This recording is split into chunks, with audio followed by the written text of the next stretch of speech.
Good morning. I'm Kelly Kane, and I am representing the North Madison Congregational Church Tuesdays in the Garden series.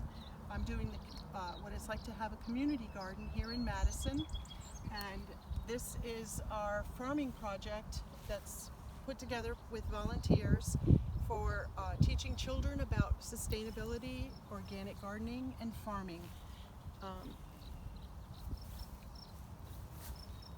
It's has a lot of character, and a lot of work and planning went into it. And then on the other side is the orchard. So what I'd like to talk to you also about is a little bit of the history of Bauer Farm. It was donated to the town of Madison by Robert and Irwin Bauer in 1990, and the town for a few years wasn't quite sure what they were going to do with it, and it was decided to turn it into community gardens, and it's just been a fabulous decision. The Irwin and Robert Bauer made their living growing vegetables and fruit and taking it into New Haven. They basically lived in that house down the way their whole lives. So I'd like to also go into a walk over here to the bluebird boxes. These are put up by the Cornell Ornithology, and they're monitored by the local Girl Scout troops. And they've been doing this for more years than I can remember. And when I was a kid growing up, there were no bluebirds around. So I am just still, it stops my heart when I see bluebirds when I'm gardening.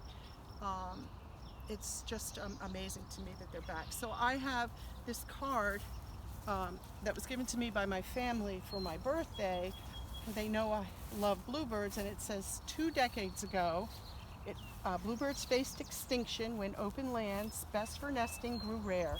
Happily, caring humans built hundreds of special nesting boxes, enabling the population to rebound in recent years. The bluebird's message to us: make space for happiness or it can disappear. So I'd like to take you now over to the food bank shed, and in a few weeks, actually lettuce and things are coming in now, radishes, but really in a few weeks we're going to have a lot of bounty, and it's donated to the Madison Food Bank.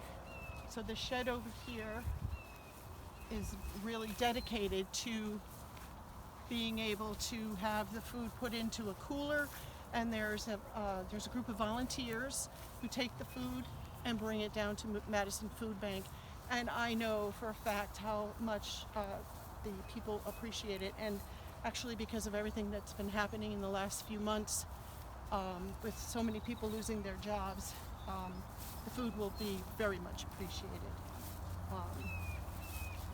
And so now when you look out over the gardens, everybody's plants are all nice and, taking hold by August.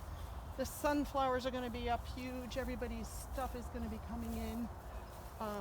I've been gardening here for over 20 years, and some of this, you get the same plot every year. So I have neighbors and people that I've been friends with for over 20 years that I see every season. Now gives you an idea of what we do.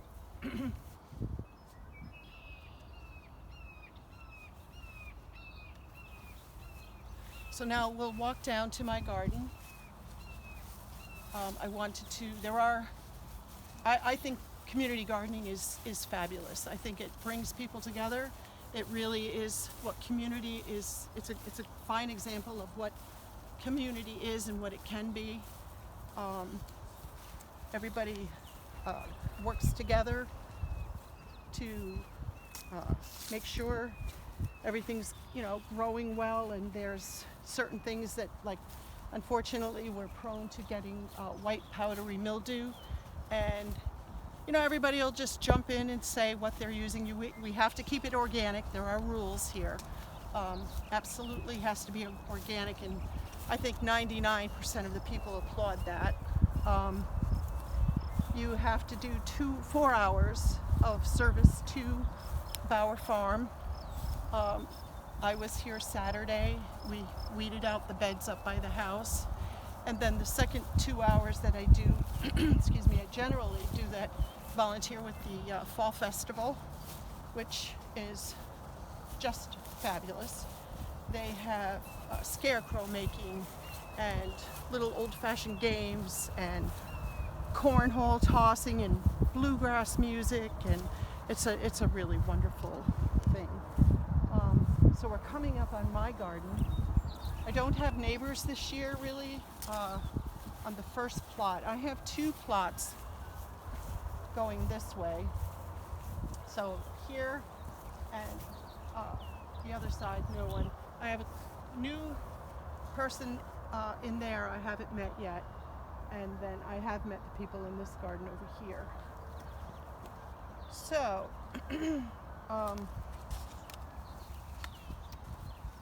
I just want to go through as much as I can. I try to use seeds, but this year I didn't as much. I have squash from seeds, cucumbers. I'm going to do pickling cucumbers. The bunnies have been making palm trees of my peppers, so I put this fence up. I lost 1 eggplant.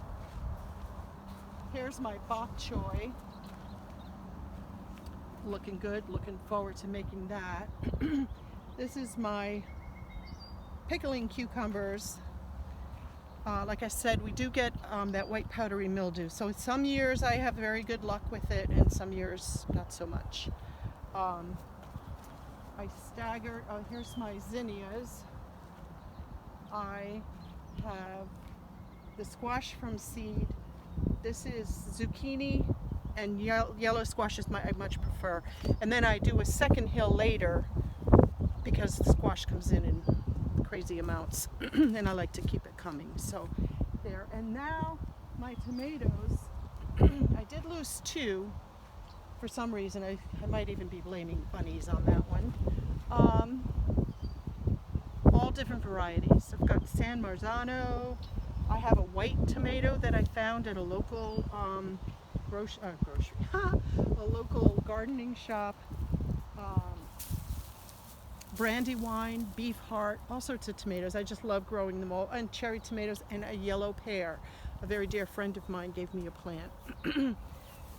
I have zucchini and cosmos growing on the black tarp as kind of a buffer, a pretty buffer. And then here's one of my experiments.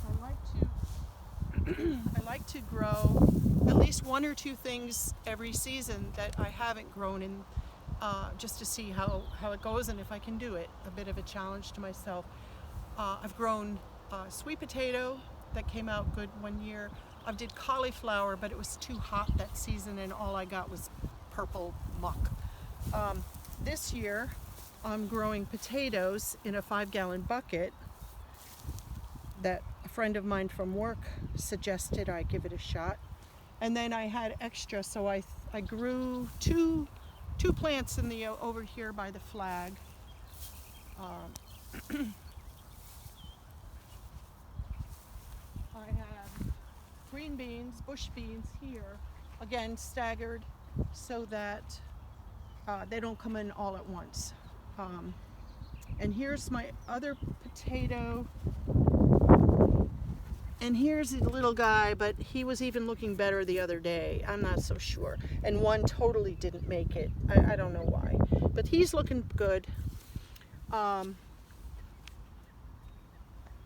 like to think of the garden as my own personal victory garden. And so we post the American flag every year. And we do the pride flag, solidarity and support for all people. And this is especially poignant having it in June because it's Pride Month. And we like to, I almost always have flowers growing around the flags. Here's another, I don't remember what's there. So here is my other experiment, is kohlrabi. So kohlrabi, can't say it, sorry. Don't even know how to cook it. But I'm excited to grow it and excited to learn how to cook it. This is winter savory, which has been very hard. Up at the church, North Madison Congregational, we do this fabulous all homemade harvest dinner, and we make the stuffing from scratch, real bread, cut up, all fresh herbs. And we always had a hard time getting winter savory. Well, I was at this garden shop and I saw it and I was like, oh my God.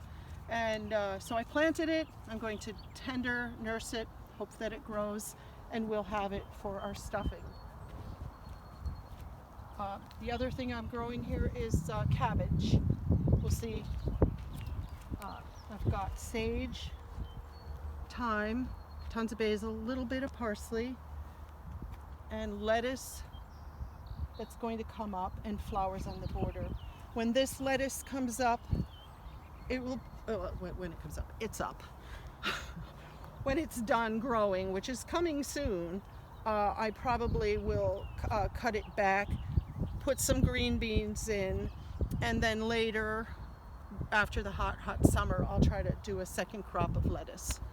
And that's basically my garden. I wanted to just also tell you that if you have the opportunity to garden in a community garden, I garden here for the socialness of it, and I just love it. But what brought me here originally 20 years ago is my lot is a swamp and shade. There's no way I could have a vegetable garden. I think every city, every town should have community gardens. It's an awesome way to bring people together. And even if you're just a novice first-time gardener, there's people here that will support and applaud you for your efforts. And that's basically it. Thank you.